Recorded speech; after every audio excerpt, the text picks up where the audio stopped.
Good evening. Praise the Lord. Hallelujah. સારની સલામ. પ્રભુનું વચન કહે છે, યહોવાએ મારું કષ્ટ ખચિત જોયું છે. Praise the લॉर्ड. यहोवा ने मेरे दुख को देखा. અંગ્રેજીમાં કહે છે, it is because the lord has seen how sad I એમ.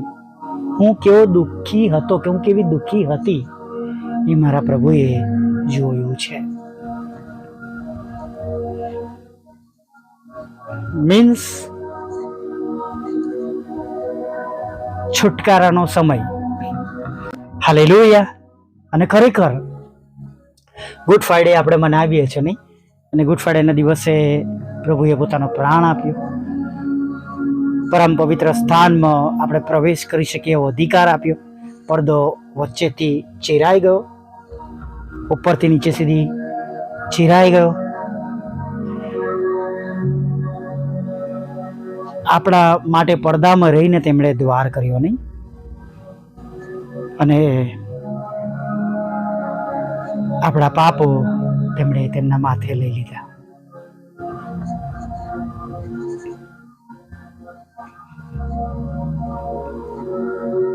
પ્રભુ વચનની ક્રિયામાં બધું બોલીએ છીએ, વાંચીએ છીએ, નહીં વિશ્વાસ જાહેર કરીએ છીએ આપણે કે આ રક્ત ઘણા બધાના માટે વેવડાવવામાં આવ્યું છે. અમારું શરીર છે, તમારા માટે ભાગવામાં આવ્યું છે.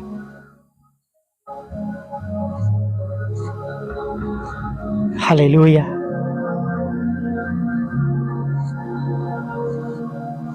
વધસ્તંભ પર ઊભા અને આડા લાકડા પર તેઓએ તમારા અને મારા માટે પોતાનો જીવ આપ્યો, મને અને તમને બચાવવાને માટે. હું ઘણી વાર વિચારું છું કે જો ખરેખર પ્રભુ ઈસુ પર વિશ્વાસ ન કર્યો હોત, અથવા આ બધી ઘટના, આ બનાવો ભવિષ્યવાણી પ્રમાણે ન બની હોત, તો તમારા અને મારા જેવા લોકો ક્યાં જાત? વિશેષ મારા જેવા લોકો.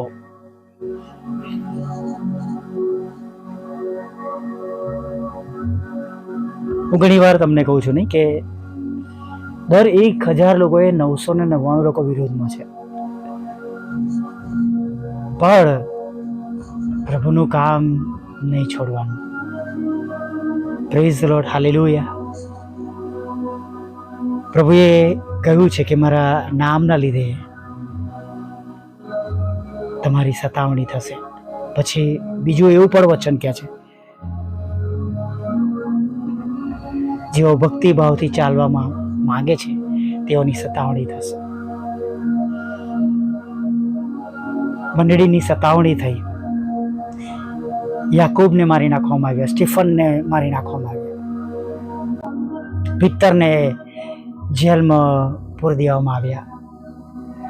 આપણે બધી બાબતો જાણીએ છીએ.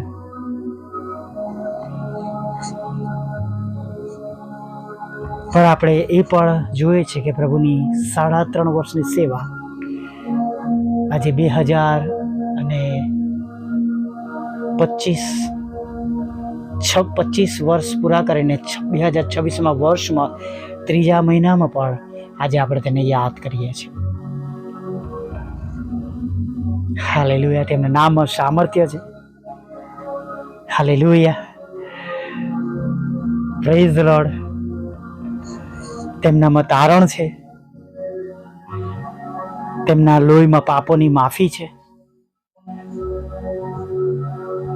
તેમના 39 ફટકાનો માર ખાવામાં સાજાપણું છે. એવું કહેવાય છે, મને બહુ મેડિકલનું જ્ઞાન નથી, પણ કે 39 એવા મોટા મોટા રોગો છે, અને 39 પ્રભુએ ફટકા તેમણે ખાધા. મને ખબર નથી તમે પેશન ઓફ ક્રાઇસ્ટ કેટલી વાર આખું જોયું હશે, પણ મારાથી તો અડધું પણ નથી જોવાતું. ત્યારે ખ્યાલ આ ચોક્કસ એ આખું સીન બનાવ્યો છે, પિક્ચરાઇઝન છે, કલાકારો કામ કરી રહ્યા છે, પણ તેઓએ એ બતાવવા માટે પ્રયત્ન કર્યો છે કે પ્રભુ ઈસુએ તમારા અને મારા માટે કેટલું બધું વેઠ્યું છે. ચોક્કસ જે દેખાડવામાં આવે છે એના કરતાં પણ ઘણું બધું વધારે છે, પણ તમારા અને મારા માટે તેઓ કચડાયા. તેમના પિતાની ઈચ્છા હતી, કેમ કે જૂના કરારમાં પિતાના નિયમ પ્રમાણે 1 વર્ષ સુધી જ હલવાનું લોહી તેમના માટે તેમને નિષ્કલંક કરતું હતું, પણ સંપૂર્ણ નહીં, ફરી પાછું જવું જ પડે. વાલા મિત્ર, ઘડીએ ઘડીએ યાજક પાસે જવાના માટે જે હતું એમાંથી આપણને પ્રભુએ બચાવ્યા. આપણે તો પવિત્ર સ્થાનમાં પણ, પરમ પવિત્ર સ્થાનમાં પણ જઈ શકતા ન હતા. આપણે વાંચીએ છીએ કે યાજકોને દોરડા સાથે, સાંકળો સાથે, કે પગમાં કપડામાં ઘૂઘરા કે ઘૂઘરીઓ નાખીને તેમને અંદર મોકલવામાં આવતા હતા. કોઈ જઈ શકતું નહીં. પણ આજે એ જ પોલપીઠ પરથી આપણે એ જ જગ્યા પરથી આપણે વચન આપીએ છીએ. એથી વિશેષ એ જગ્યા પરથી જુઠ્ઠું પણ બોલીએ છીએ, મેળા ટોળા પણ મારીએ છીએ.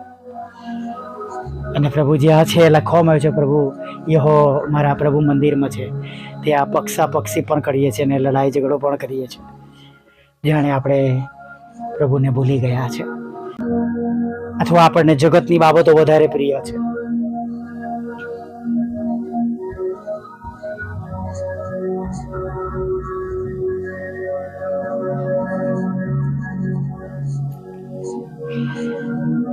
જેમ ઇઝરાયલ પ્રજા વારે ઘડીએ વંઠી જતી હતી, નહીં, પોતાના માર્ગે વળી જતી હતી.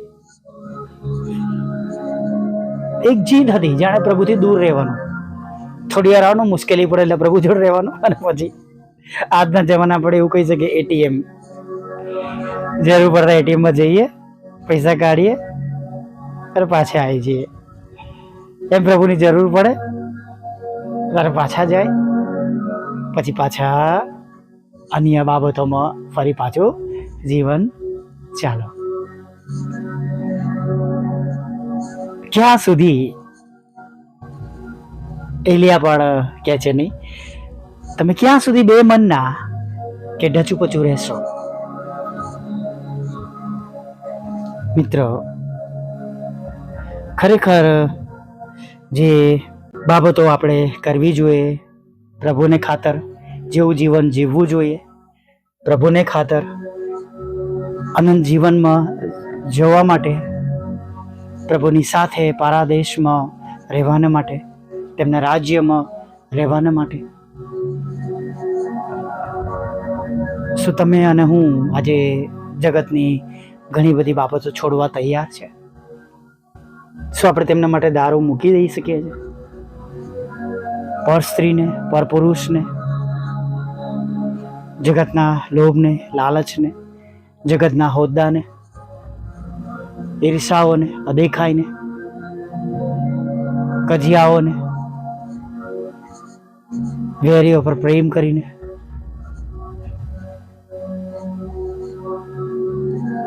આવું એક શરૂઆત કરીએ.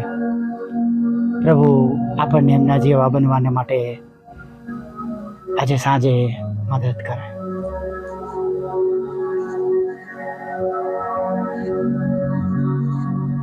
ભલા પ્રભુ, અમે તમારી સ્તુતિ કરીએ છીએ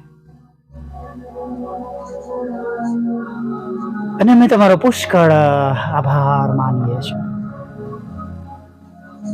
અરે પ્રભુ, આભાર માનતા, સ્તુતિ કરતા, આરાધના કરતા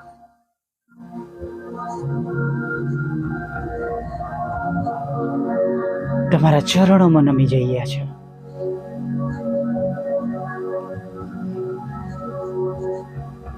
પ્રભુ, આ સમયને માટે, આ દિવસોને માટે અમે હૃદયથી તમારો આભાર માનીએ છીએ, કે જાણે જેમ બાળકો માટે પ્રભુ એક રિવિઝનનો સમય આવે છે, પરીક્ષા આપતા પહેલા પ્રભુ એમ પ્રભુ દર વર્ષે તમે અમને રિવાઇઝ કરો છો, નવા કરો છો, યાદ દેવડાવો છો. તમે અમારા માટે જીવ આપ્યો છે.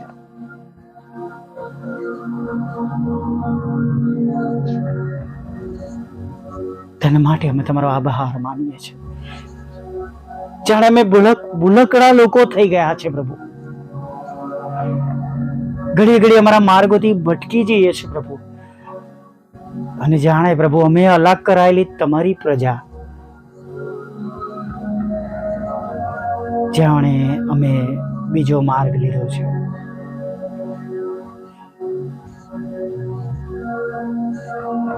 દયા કરો પ્રભુ, ક્ષમા કરો.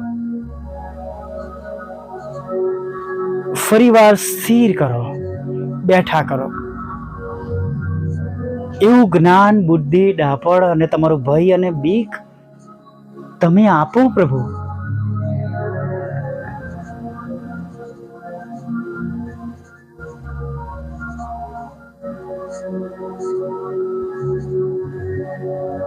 અમે અમારા માર્ગમાં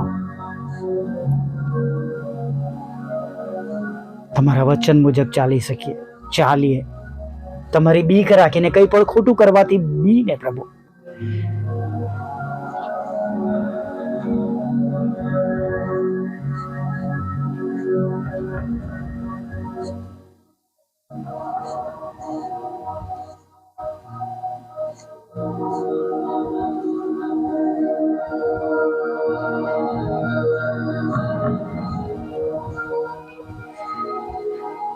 પ્રભુ અમે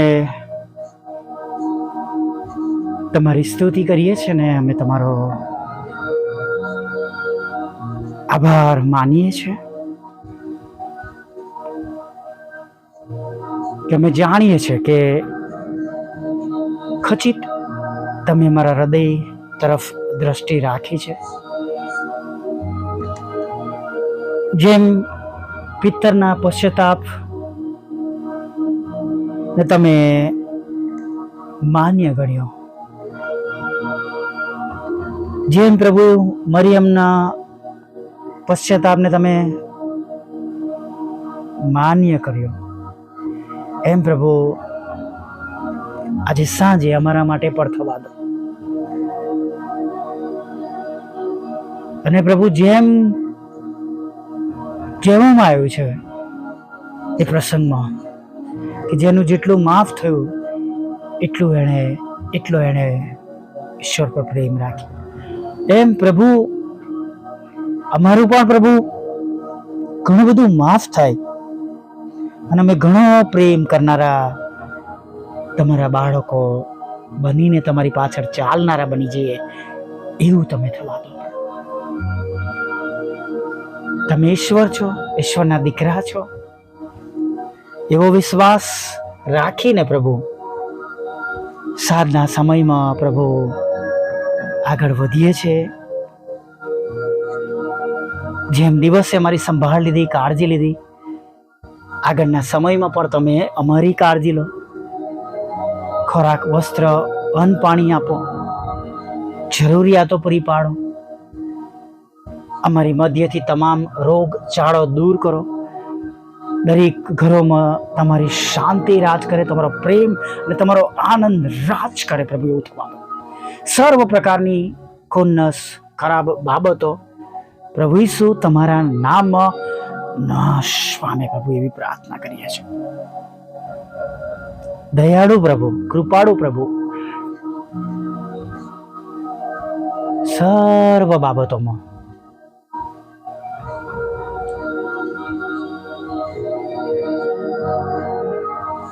હવે અમારી સંભાળ લો. ભૂખ્યાઓને ભોજન આપજો પ્રભુ. દરેક લોકોના આંખોના આંસુઓને લૂછી નાખજો. પસ્તાવો કરનારને પ્રભુ તમે ક્ષમા કરજો. એક નવું જીવન આપજો અને સમસ્યાઓમાંથી તમારા બાળકોને બહાર કાઢજો. દેવામાંથી તમે તેમને બહાર કાઢજો. તેમની હૃદયની ઈચ્છા જે પણ છે પ્રભુ તમે જાણો છો પ્રભુ. એ માંગણીઓને તમે નોંધ લો.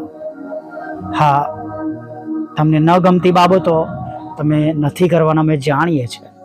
તમારા વિરુદ્ધની બાબતો બનવાની નથી. પણ જે બાબતો તમારી ઈચ્છા પ્રમાણેની માગવામાં આવેલી છે આજે થાય એવું થવાનું. તમારી સેવિકાના ખેતરમાંથી એ નામો નીકળી જાય પ્રભુ. લગ્નનો આશીર્વાદ મળે, બાળક ધનનો આશીર્વાદ મળે પ્રભુ. તમારા 10મા 12માના બાળકો સારા માર્ક્સથી પાસ થાય પ્રભુ. નોકરી મળે પ્રભુ. નાણાકીય આશીર્વાદ મળે પ્રભુ. અને પ્રભુ જે મકાનો વેચવાના છે એ વેચાય પ્રભુ, ખરીદી શકાય. અને પ્રભુ તમામ એવા દુઃખીજનો, વિધરો, વિધવા બહેનો, અનાથો, મનબંધ લોકો, માનસિક રોગ, વિકલાંગોની તમે સાથે રહેજો પ્રભુ. વિદેશ દોરી જજો પ્રભુ. લડાઈ ઝઘડા શાંત કરી દેજો પ્રભુ. અને તમારું પવિત્ર નામ લેવાના માટે પ્રભુ દરેકને પ્રભુ તમે રૂડું મન આપજો. જેમ સ્વર્ગમાં તેમ પૃથ્વી પર તમારી ઈચ્છા પૂરી થાય ને તમારું રાજ્ય વહેલું આવે પ્રભુ, એવું થાવ. અમારી પણ પ્રભુ મિનિસ્ટ્રીને તમે આશીર્વાદિત કરો. અમારા બંધ દરવાજા ખુલ્લા કરો. જે કંઈ ગુમાવ્યું છે પ્રભુ, બમણા આશીર્વાદ સાથે પાછું આપો પ્રભુ. અને નુકસાન કરનારાના મન બદલો, અમને સતાવનારાના મન બદલો પ્રભુ પિતા. અને પ્રભુ નવા નવા માર્ગો ખોલો, નવા નવા તાલંતો આપો. અને ઘણા બધા આત્મા તમને નવા જીતી શકીએ એવું થવાનું. રાત્રિમાં મીઠી નિંદ્રા આપજો પ્રભુ. પાપોની ક્ષમા કરીને સુંદર સવારમાં ફરી વાર તમારું ભજન કરતી રહી આવજો. માનતા પ્રભુ ઈસુ માટલું સાંભળો, દેવ માન્ય કરજો.